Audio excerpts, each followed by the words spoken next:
আমাৰ জাতিৰ প্ৰতিষ্ঠা দিবস উলহ মালহেৰে পালন কৰাৰ বাবে মই মোৰ ফালৰ পৰা ধন্যবাদ জনাইছো। আমি যেহেতু কালিন্দী সমাজৰ একোজন সদস্য, গতিকে আমি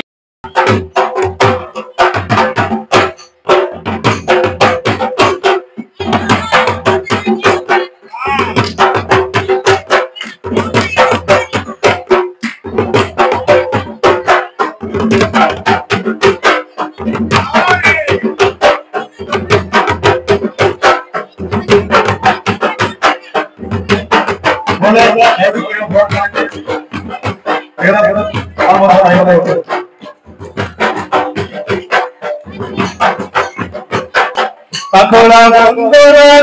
kisoro terei oh bhago akhola bangora adorari adorari moir gangan bhari akhola bangora adorari adorari moir gangan bhari sallallahu alaihi wasallam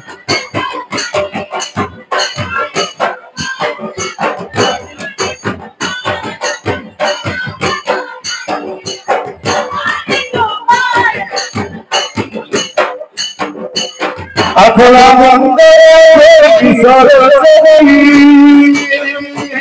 oh bhago akhola bangora adorari adorari moir gangan bhari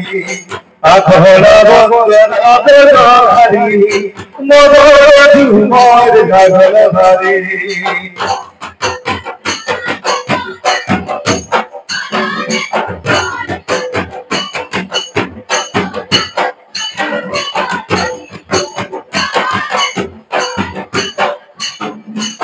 This is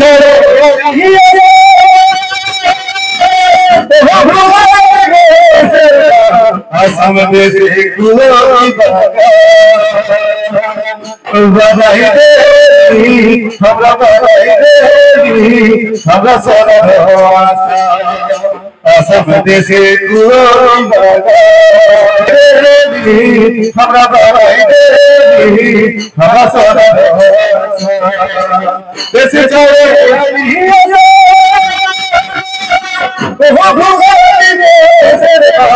Assam desi gulab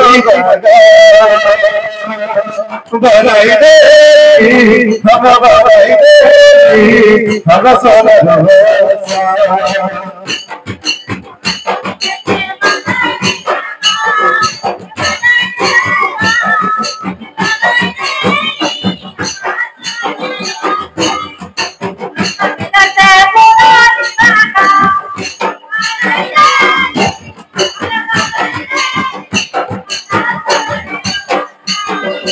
Assam desi gulab badai devi hamra badai devi hamra sara Assam desi gulab badai devi hamra badai devi hamra sara jamo jana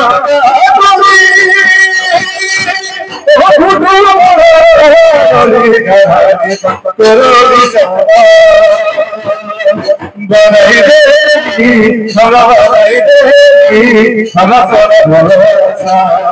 Assam desi gulab badai devi hamra badai devi hamra sara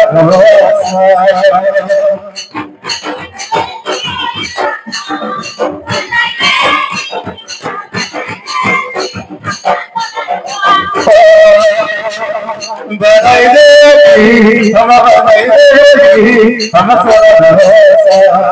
Assam desi gulab badai devi hamra badai devi hamra sara Assam desi gulab badai devi hamra badai devi hamra sara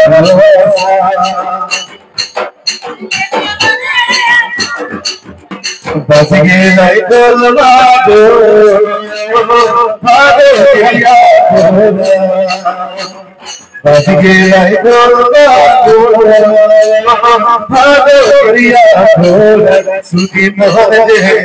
জোড়াই জোড়াই চৌধুরী সঙ্গে নাচিতে সোহায় জোড়াই জোড়াই চৌধুরী সঙ্গে নাচিতে সোহায়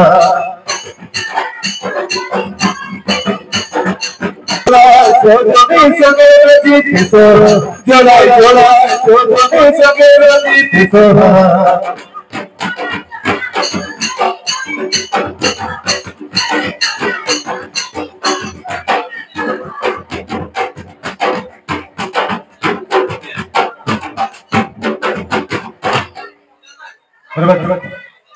আমার মুখ্য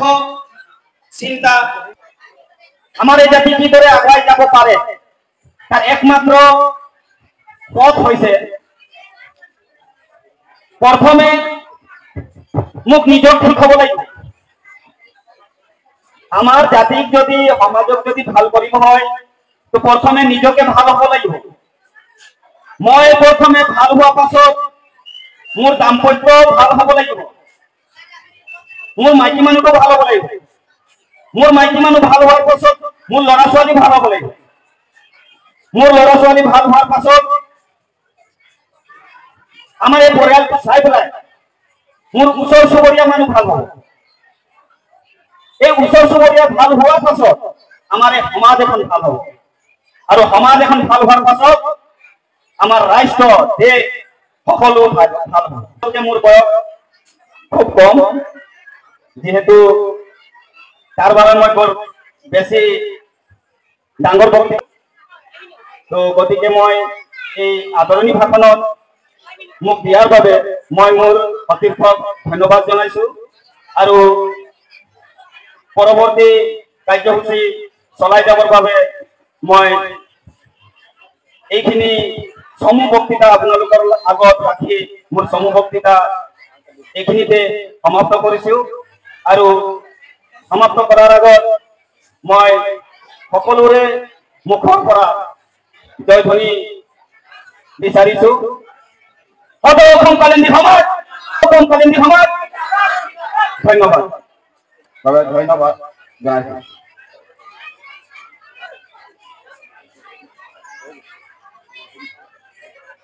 অন্যান্য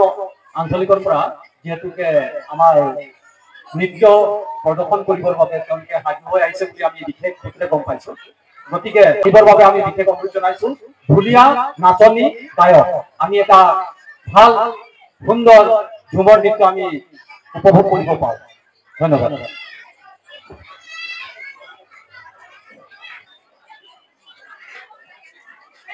আমাদেৰ কাছে কেন্দ্ৰীয় সমিতিৰ প্ৰধান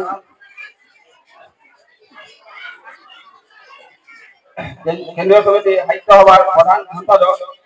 শ্ৰী সঞ্জীৱ কৈৰী ডাঙৰীয়াক আমাৰ মাজত সম্মুখত বক্তব্য ৰাখিবৰ কাৰণে অনুৰোধ জানাইছো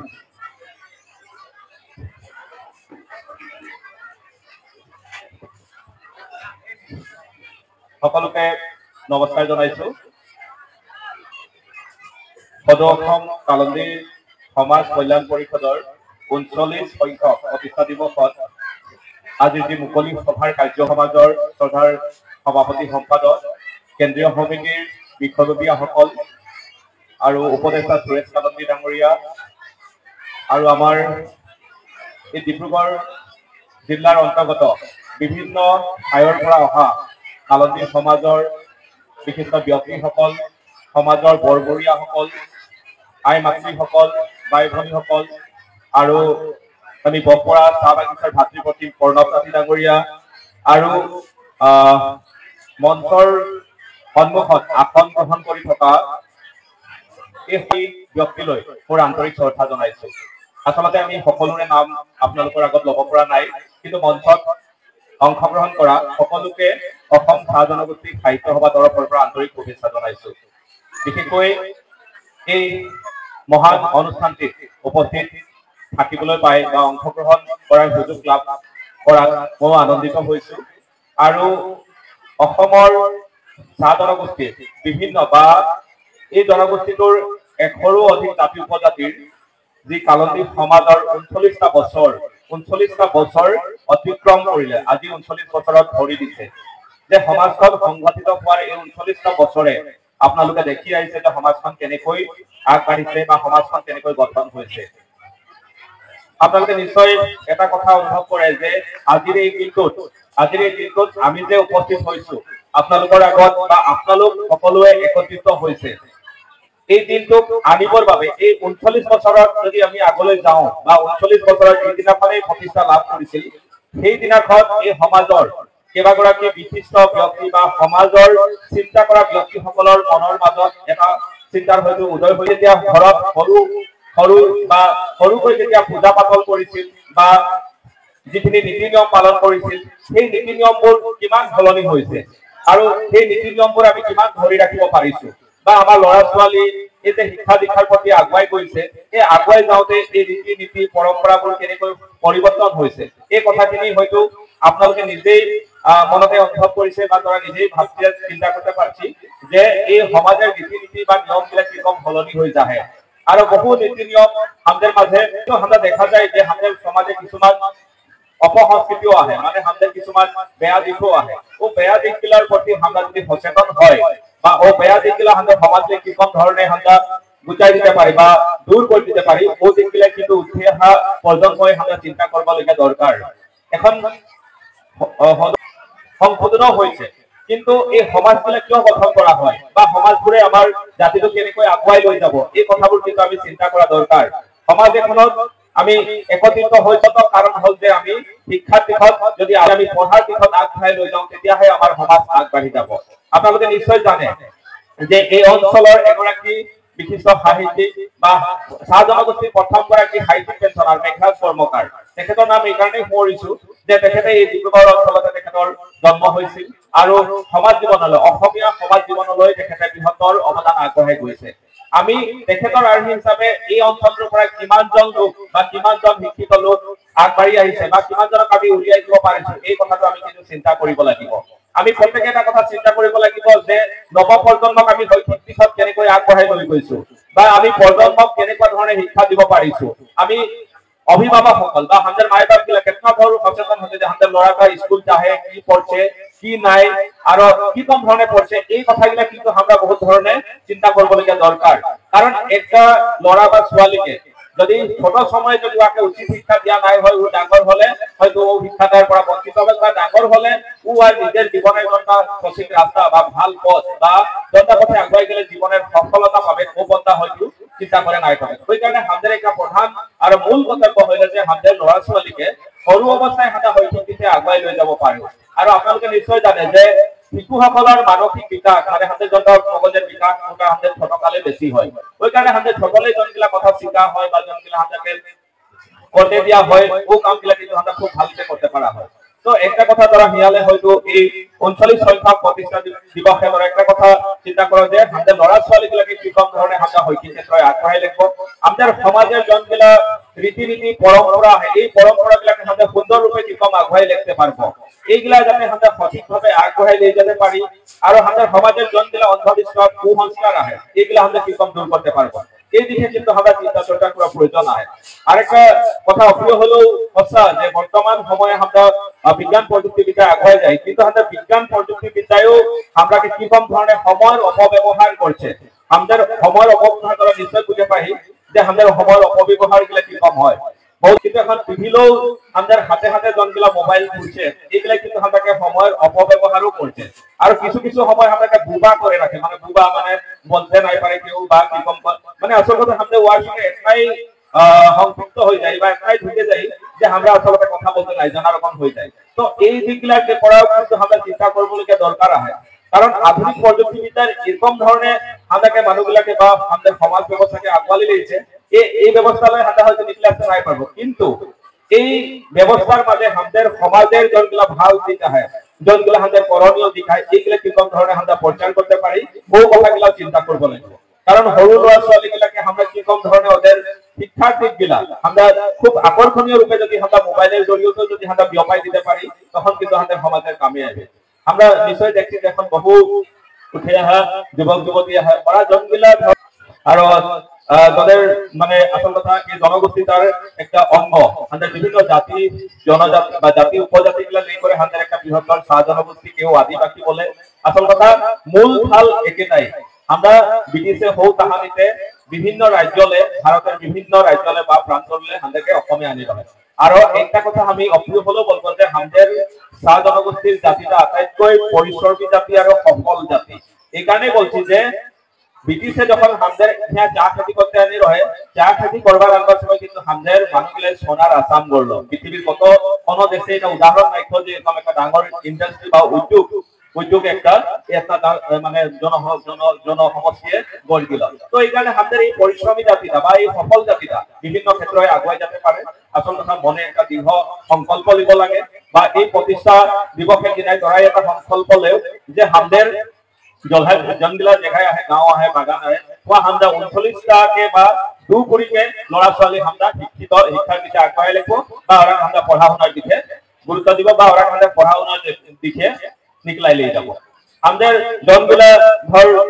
জ্যেষ্ঠ লোক আহে ওদের ফিরলে জনগুলা সমাজের রীতিনীতি পরম্পরা আহে এইগুলা আমরা সঠিক রূপে হয়তো কিরকম ধরনের সংরক্ষণ বা প্রসার করতে পারি এই দিকগুলা একটা চিন্তা করবলগীয়া কথা বা এই দিকগুলা আমরা নিয়ে যেতে পারি ওই দিকে আমরা মনোযোগ দিব লাগে আর আমাদের সমাজে জনগুলা কুসংস্কার আহে জনগুলা কুসংস্কার আমাদের সমাজ থেকে পিছুৱাই নিয়ে যায় এই দিকগুলা আমরা হয়তো নাইকিয়া করবার কারণে কিরকম ধরনের ব্যবস্থা গ্রহণ করব লাগে এই ব্যবস্থাটাও আমরা গ্রহণ করব লাগে বা এরকম ধরনের আমরা নিতে পারি তো এই প্রতিষ্ঠা দিবসে আসল কথা বহু ধরনের গঠনমূলক কথা হয়তো তাদের মনে আইছে এই গঠনমূলক কথাগুলা জড়িয়ে আমরা একটা কথা চিন্তা করতে পারি যে সাহিত্য সংস্কৃতির দিকেও জনগুলা লড়া ছোৱালী আগবাঢ়ি যায় ওরা কিরকম সমাজে আগবাঢ়াই নিয়ে যেতে পারে এই দিকগুলার প্রতি সমাজের যে সকল মুরব্বী আহে বা সচেতন ব্যক্তি আহে এগুলো চিন্তা চর্চা করার দরকার আহে বলে অনুভব করছি আর জনজা লড়া ছোৱালী পড়াশোনাৰ দিকে প্ৰতিভা আহে বা পড়াশোনাৰ দিকে আগুৱাই যায় ওৰাকে সমাজে কিৰকম আসল কথা বেশি ওৰাকে সুবিধা দিতে পাৰে বা শৈক্ষিক দিকে কিৰকম আগুৱাই নিয়ে যেতে পারে এই কথাগুলা কিন্তু প্রতিজন ব্যক্তিয়ে অন্তরে উপলব্ধি করব লাগিব আর একটা কথা সমাজ একটা তখনই আগবাই যাবে যখন প্ৰত্যেকগৰাকী ব্যক্তিয়ে আসল কথা ভাবে যে প্ৰতিজন ব্যক্তিৰ কৰ্তব্য হব লাগিব যে আমৰা প্ৰত্যেকে সমাজ থেকে আগুৱাই লৈ যাব তখন একটা সমাজ আগুৱাই যাবে কাৰণ কেউ সমাজ কেউ একজনেৰ নহয় এটা প্ৰত্যেকগৰাকী ব্যক্তিৰে আসল কথা প্রচেষ্টা বা সহযোগ জড়িত হয়ে আহে প্রতিজন ব্যক্তিয়ে সমাজ থেকে ভাল পাব লাগিব অসমকে ভাল পাব লাগিব কিন্তু জনগিলা কথা মনে থাকছে বা জনগিলা তোরা ভাল বলে ভাবি ও কথাগুলা তোরা গ্রহণ করবি আর সমাজ থেকে আগুৱাই লৈ যাবি যাতে আমাদের বৃহত্তর অসমীয়া জনজীবনের অঙ্গস্বরূপ যে শাহ জনগোষ্ঠী বা আদিবাসী সমাজের যিসকল লোক আছে এই লোকসকলে বৃহত্তর অসম কৰিছে ভাৰত কৰিছে এই লোকসকলৰ জৰিয়তে আমিও আমাৰ নিজৰ পৰিচয় কেনেকৈ দাঙি ধৰিব পাৰো সুন্দৰৰূপে এই কথাটো প্ৰতিজন ব্যক্তিয়ে অন্তঃকৰণে উপলব্ধি কৰিলে নিশ্চয় সমাজ আগুৱাই যাব বুলি আশা কৰিছো আৰু এই মঞ্চত লগতে আপোনালোকক অশেষ ধন্যবাদ জনাইছো যেহেতু মোৰ কথাখিনি আপোনালোক অকণ হলেও শুনিছে কাৰণ আপোনালোক নাথাকিলে হয়তো আমাৰ কথাখিনি কৰবাত থাকি যাব আৰু আমি এটা কথা ভাবো যে প্ৰতিগৰাকী ব্যক্তি ইজনে ইজনক সন্মান কৰা বা ইজনে সিজনক যদি আমি গুৰুত্ব দিওঁ তেতিয়াহে আমাৰ এই সমাজখন আগুৱাই যাব সেইবুলি আমি এটা কথা চিন্তা কৰা উচিত যে আমি কোনবোৰ কথাত গুৰুত্ব দিম কোনবোৰ কথাত আমি হয়তো এৰাই চলিলেও হ'ব সেইটো সাহিত্য সভা তৰফৰ পৰা আপোনালোকলৈ আন্তৰিক শ্ৰদ্ধা শুভেচ্ছা জনাইছো ধন্যবাদ জয় অসম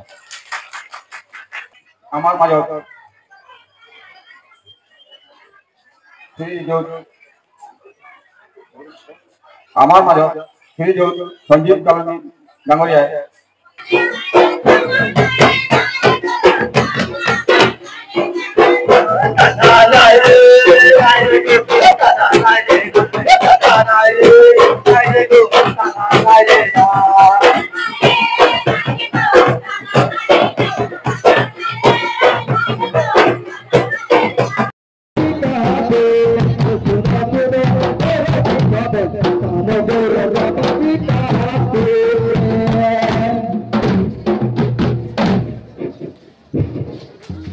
ধন্যবাদ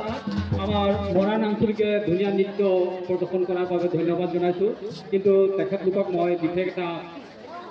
অনুৰোধ জনাব বিচাৰিছোঁ যিসকল ঢুলীয়া গায়ক নিজৰ পোছাক পৰিধান কৰি গোৱা হ'লে আমি আৰু ভাল পালোহেঁতেন আৰু পৰৱৰ্তী কাৰ্যসূচীত তেওঁলোকে নিজৰ পোছাক পৰিধান কৰিব বুলি আমি অনুৰোধ ৰাখিছোঁ বৰবৰুৱা চাহ বাগিচাৰ প্ৰধান পৰিচালক ইতিমধ্যে আমাৰ মাজত উপস্থিত হৈছেহি তেখেতক আমি অশেষ ধন্যবাদ জনোৱাৰ লগতে শ্ৰীমতী কাঞ্চন কালেন্দী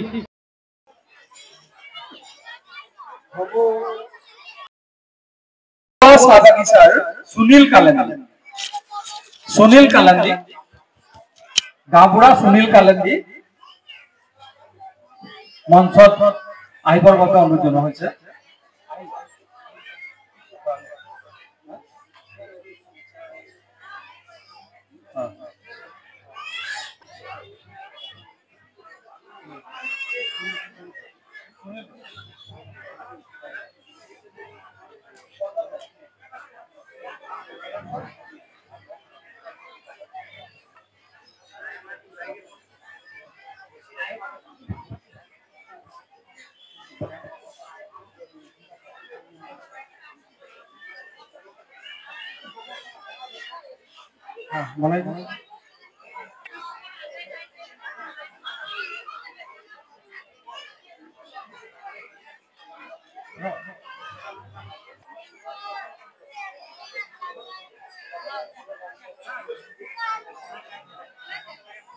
লগে লগে এখন ফুলাম গামোচাৰে তেওঁক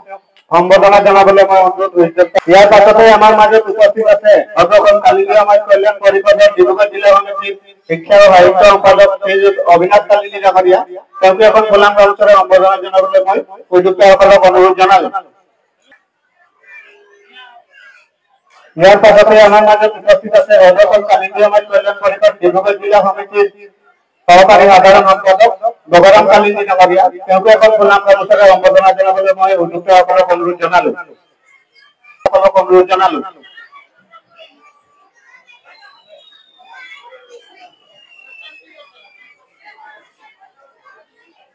ইয়াৰ পাছতে আমাৰ মাজত উপস্থিত আছে মৰাণ আঞ্চলিকৰ সভাপতি শশী কালিন্দী ডাঙৰীয়া। তেওঁকে এখন